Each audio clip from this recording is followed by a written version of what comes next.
છતાં પણ મારા ઇન્દ્રાસનને કાંઈ ન કરે. આજે એવો તપસ્વી કોણ રાજો છે કાળો માથાનો માનવી કે 12 દિવસ અંદર આખી મારી ઇન્દ્રાપુરી ડોલાઈ રહ્યો છે. કે ઇન્દ્રાપુરી કે ડોલે છે અત્યારે ઇન્દ્રાસન માથે બેસી શકતો નથી. ધરતી મગજ જુદા કરું ઉટા પંખી પાડું તો હું ઇન્દ્ર નહીં નહીં મારો અત્યારે રુદ્રાવા કે પહેલા હું સર્વ દેવોની સભા અહીંયા ભેગી છું.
અત્યારે મને શા માટે બોલાવ્યો? અરે હા બ્રહ્માદેવ, તમને બોલાવવાનું કારણ તો એ કે પહેલાના ઋષિમુનિઓ 12 સુધી તપ કરતા છતાં પણ મારા ઇન્દ્રાસનને કાંઈ ન થતું. આજે એવો તપસ્વી કોણ રાજો છે કાળા માથાનો માનવી 12 દિવસ અંદર આખી મારી ઇન્દ્રાપુરી ડોલાઈ રહ્યો છે. કે ઇન્દ્રાપુરી કેટલી ડોલે છે અત્યારે ઇન્દ્રાસન માથે બેસી શકતો નથી.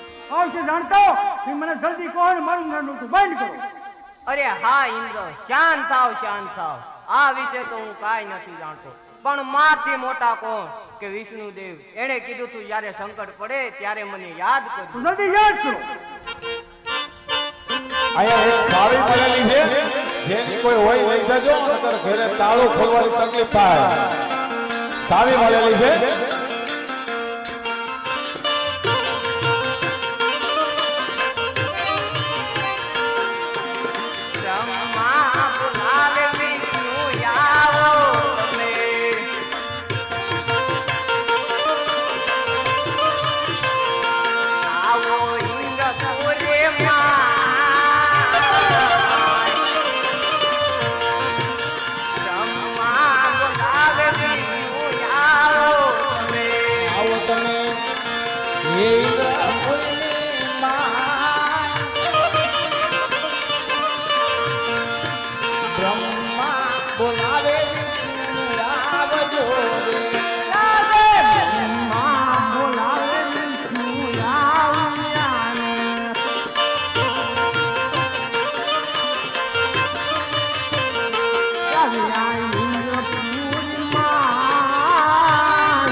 દેવ બ્રહ્મા, અત્યારે પણ મને બોલાવવાનું કોઈ કારણ? અરે હા વિષ્ણુદેવ, આપને ઇન્દ્રદેવ બોલાવે છે.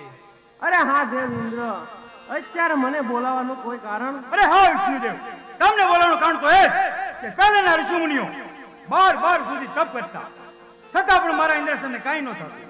આજે એવો તપસ્વી કોણ રાખ્યો છે કાળા માથાનો માનવી કે 12 ની અંદર આખી મારી ઇન્દ્ર ડોલાઈ રહ્યો છે કે ઇન્દ્રપુરી ગીરી ડોલે છે. અત્યારે ઇન્દ્રસન માથે બેસી શકતો નથી. આવશે જાણતો કે મને જલ્દી કોણ મારું ઇન્દ્રનું બંધ કરો. અરે હા ઇન્દ્રદેવ, શાંત થાવ. આ વિશે તો હું કાંઈ નથી જાણતો.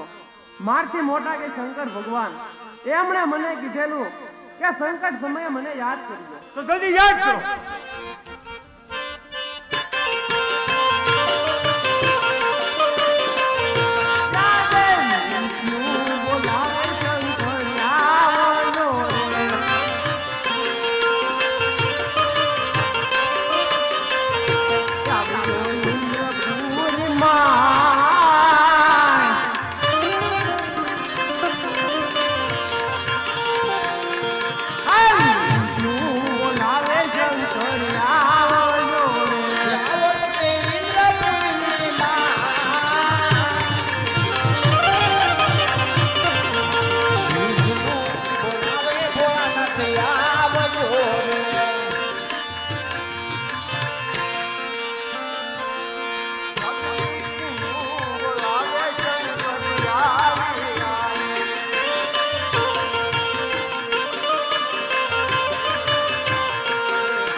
અરે હા બ્રહ્મદેવ, અત્યારે પણ મને આ શા માટે બોલાવ્યો છે? અરે હા શંકરદેવ, આપને અત્યારે ઇન્દ્રદેવ બોલાવે. અરે હા વિષ્ણુદેવ, અત્યારે પણ મને આ શા માટે બોલાવ્યો છે? અરે હા શંકર ભગવાન, તમને ઇન્દ્રદેવ બોલાવે. અરે હા દેવોના દેવ ઇન્દ્ર, અત્યારે પણ મને આ શા માટે બોલાવ્યો? અરે હા ભોળાનાથ, તમને બોલાવવાનું કારણ તો એ જ કે પહેલાના ઋષિમુનિઓ 12 સુધી તપ કરતા છતાં પણ મારા ઇન્દ્રસનને કાંઈ ન થતું. આજે એવો તપસ્વી કોણ રાખ્યો છે કાળા માથાનો માનવી 12 ની અંદર આખી મારી ઇન્દ્ર ડોલાઈ રહ્યો છે કે ઇન્દ્રપુરી ગીરી ડોલે છે. અત્યારે ઇન્દ્રસન માથે બેસી શકતો નથી. આ વિશે જાણતો કે મને જલ્દી કોણ મારું ઇન્દ્રસન બંધ કરો. અરે હા ઇન્દ્રદેવ, એને કોઈ તમારા ઇન્દ્રસનની આશા નથી. એ તો એક મારા લાડીલા અને પ્રેમી ભક્ત છે. તમે સર્વદેવ પોતપોતાના સ્થાને જાઓ. હું સપના રૂપી દર્શન આપી અને વેરા થાવ.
દ્વારિકા નાથ ટુકડા ભાન છે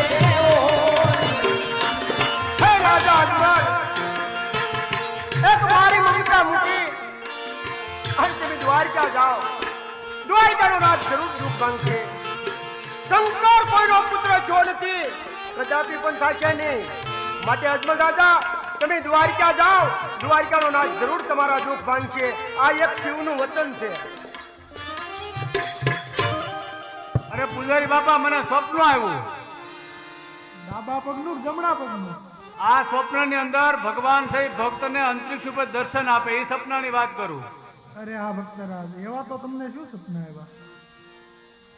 સ્વપ્નમાં શિવે કીધું તમે દ્વારકા જાઓ, દ્વારકાનો નાથ જરૂર તમારા દુઃખ ભાંગશે. અરે હા ભક્તરાજ, તો તમે દ્વારકા તરફ જાઓ. બહુ સારું. પાપી રે પૂજારીએ અમને સમુદ્ર ભેગ્યા, પાપી રે પૂજારીએ અમને સમુદ્ર ભેગ્યા, ભગવાના જન્માનું જાઓ જાઓ. પાપી રે પૂજારીએ અમને સમુદ્ર ભેગ્યા,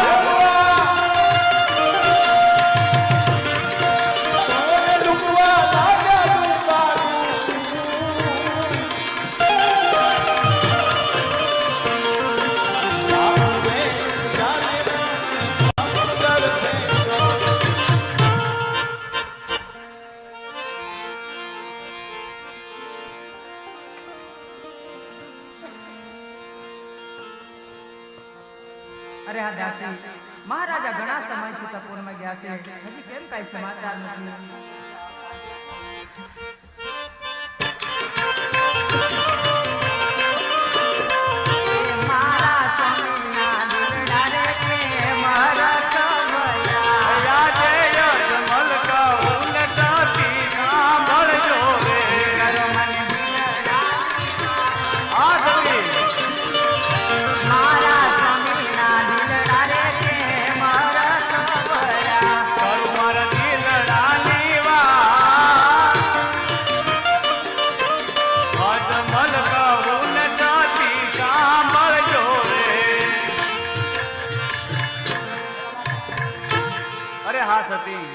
ભગવાન શિવે મને દર્શન આપ્યા ને કહ્યું કે હે અજમલ રાજા, તમે દ્વારકામાં જાઓ, દ્વારકાનો નાથ જરૂર તમારો દુઃખ ભાંગશે.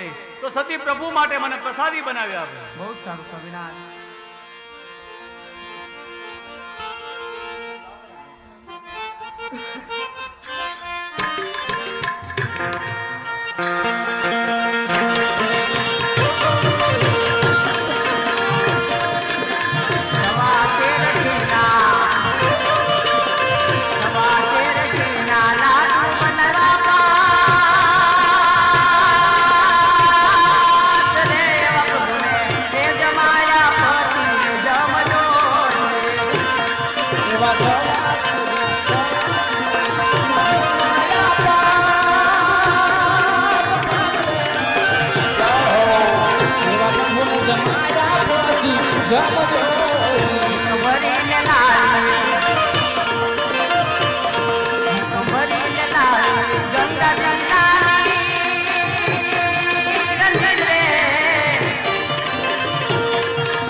રાજી ખુશીથી જમાડી ગયો. અરે હા પ્રભુજી, વિદુરજીને ઘેરે જે પ્રભુ એની એઠી ભાજી તેમે જમ્યા હતા. શબરીબાઈના હેઠા બોર પ્રભુ તમે જમ્યા હતા. તમારો ભક્ત અજમલ પ્રભુ તમને થાળ જમાડે. પ્રભુ તમે મારો થાળ આરોગો. એ હરિ મંદિરમાં હોય થાળી રે મારા પ્રભુ મંદિરમાં હોય થાળી જમવાયા મારા મનમાં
મારો થાળ નથી જમતા.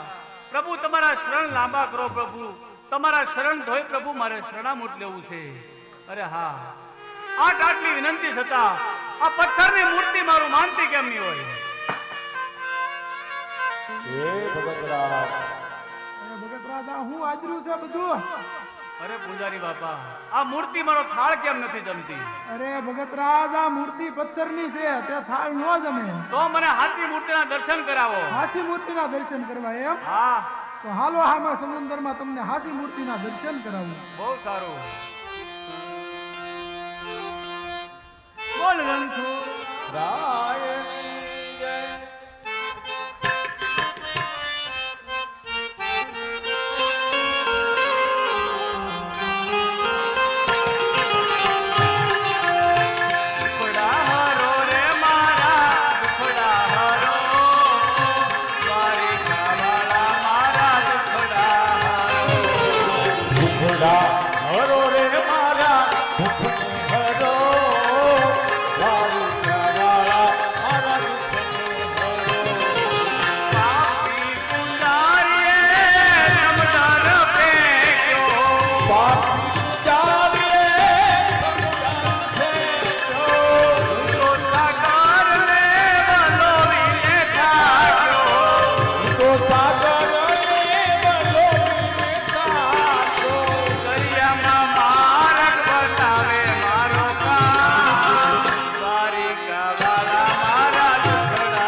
મારો આત્મા ઘડી બે ઘડીનો મહેમાન છે. પ્રભુ પ્રભુ તમે મારી વારે નહીં આવો પ્રભુ તો મારી નહીં પ્રભુ તમારી પત જશે. પ્રભુ પ્રભુ વહેલા તમે મારી વારે આવજો.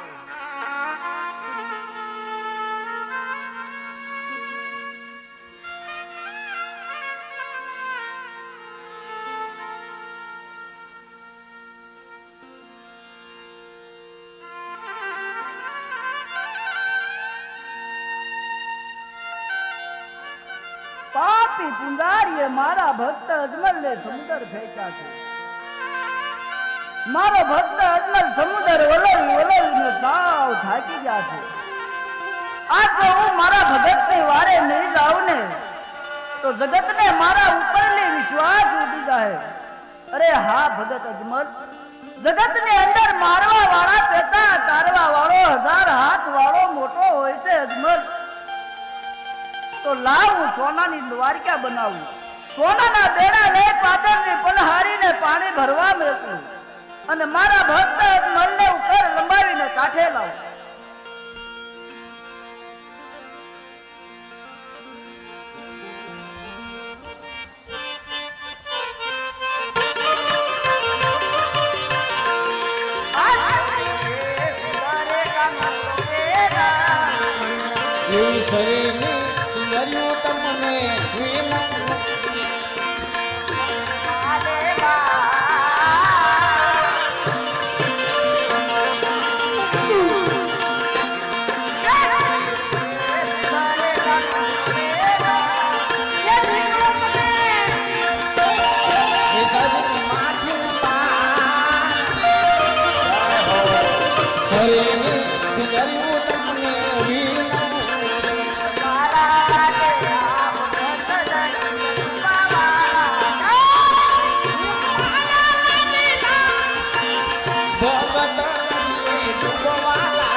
શું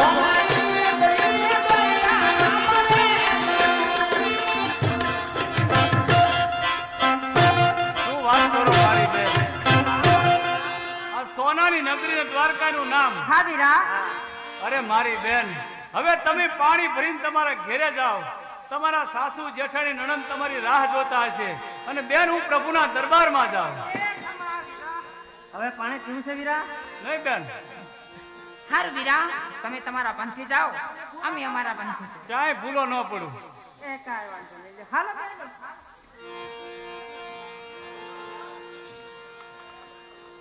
Yeah.